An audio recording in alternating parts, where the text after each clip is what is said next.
அனைவருடைய வார்த்தையை தைரியமா பேச கிருபை தாங்க. இப்படி நாமும் மகிமைப்பட்டோம். இயேசு நாமத்தில் ஜெபிக்கிறேன் ஜீவன் நல்ல பிதாவே, ஆமென். ஸோ இன்னைக்கு பார்த்தீங்க அப்படின்னா, ஆண்டவர் சொல்லுகிறார், இந்த மத்தேயு 11ஆம் அதிகாரம் 29 வசனத்துல, அவரிடத்திலிருந்து நாம் மனத்தாழ்மையும் சாந்தமும் கற்றுக்கொள்ள வேண்டுமாம். அப்படி கற்றுக்கொள்ளும் பொழுது நம்முடைய ஆத்மாக்களுக்கு இளைப்பாறுதல் கிடைக்குமாம். அல்லேலூயா. ஸோ இந்த இளைப்பாறுதல் அப்படிங்கிறது மிகவும் ஒரு ஆத்மாவுக்கு கிடைக்கிறதுக்கு மிகவும் சந்தோஷமான ஒரு விஷயம். அல்லேலூயா. அதுக்காக தான் எல்லாரும் ஏங்கிட்டு இருப்பாங்க. நிறைய பேர் அதிருப்தியில வாழ்ந்து கொண்டு இருக்கிறாங்க. நிறைய பேர் தங்களுடைய ஆத்மா விரும்பினதை கிடைக்காம வாழ்ந்து கொண்டிருக்கிறாங்க. அல்லேலூயா. ஆனா இயேசு கிறிஸ்து சொல்கிறார், என்கிட்ட வாங்க உங்களுக்கு இளைப்பாறுதல் கிடைக்கும் என்று. அல்லேலூயா. அப்ப அவர்கிட்ட இருந்து என்ன கற்றுக்கொள்ள வேண்டும் என்று சொல்லித் தருகிறார் என்றால், அந்த வசனத்துக்கு முன்னாடிலாம் நீங்க வாசிச்சிட்டே வந்தீங்க அப்படின்னா, அவர் என்ன சொல்லியிருப்பார் தெரியுமாங்க? இந்த உலகத்துல உள்ள யாருக்குமே உம்முடைய நாமத்தை பத்தி தெரியாது.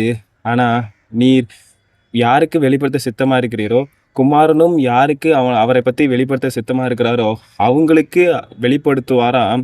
அவங்க மிகவும் சந்தோஷமாக இருப்பாங்களாம். அல்லேலூயா. ஏன் அப்படின்னா அதுலதான் நித்திய ஜீவனே அடங்கியிருக்கு. அல்லேலூயா. பெரிய பெரிய ஆட்கள் இந்த உலகத்துல கல்விமான்கள், இந்த உலகத்துல படிப்பு நல்ல திறமை உள்ளவங்கள்ட்ட ஆண்டவர் வெளிப்படுத்தாம சாதாரண மனுஷங்களுக்கு ஆண்டவர் தன்னை வெளிப்படுத்துகிறாராம். அல்லேலூயா. அது மட்டும் இல்லை, நம்ம என்ன செய்யணுமாம்? குமாரன் தன்னைத்தானே தாழ்த்தி, நான் இப்படி பணக்கார வாழ்க்கை தான் வாழ்வேன், நான் இப்படி பெரிய ட்ரெஸ் தான் போட்டுப்பேன், நான் இந்த மாதிரி 30 வயசு ஆச்சா இயேசு கிறிஸ்துக்கு, நான் உலக பிரகாரமாக எல்லாரும் என்ன கேட்பாங்க? கல்யாணம் பண்ணுறீங்களா, அது பண்ணுறீங்களான்னு கேட்டிருப்பாங்க. அப்படி நடக்கலையே அப்படின்னு சொல்லி அவர் தேவையில்லாத விஷயத்தை பற்றி மனசில் போட்டு வருத்தப்படாமல் தாழ்மையும் சாந்தமுமா இருந்தார். அல்லேலூயா. அதாவது தேவ சித்தத்தை செய்வதற்கு தாழ்மையோடு இருக்க வேண்டும், மன சாந்தத்தோடு இருக்க வேண்டும். அல்லேலூயா. இது 2 இருந்தால் தான் அந்த முழுமையான ஆத்துமாவுக்கு இளைப்பாறுதல் கிடைக்கும். அல்லேலூயா. தேவையில்லாம விஷயத்த போட்டு யார்கிட்டயோ பேசிட்டு டிஸ்கஸ் பண்ணிட்டு இருக்காதீங்க. ஆண்டவர்கிட்ட டிஸ்கஸ் பண்ணுங்க. அல்லேலூயா. தேவையில்லாம உங்களை நீங்களே உங்க எண்ணங்களை வச்சு கன்ஃபியூஸ் பண்ணிக்காதீங்க. அல்லேலூயா. ஆண்டவர் என்ன சொல்றாருங்கிறதோ அதை செய்யுங்க.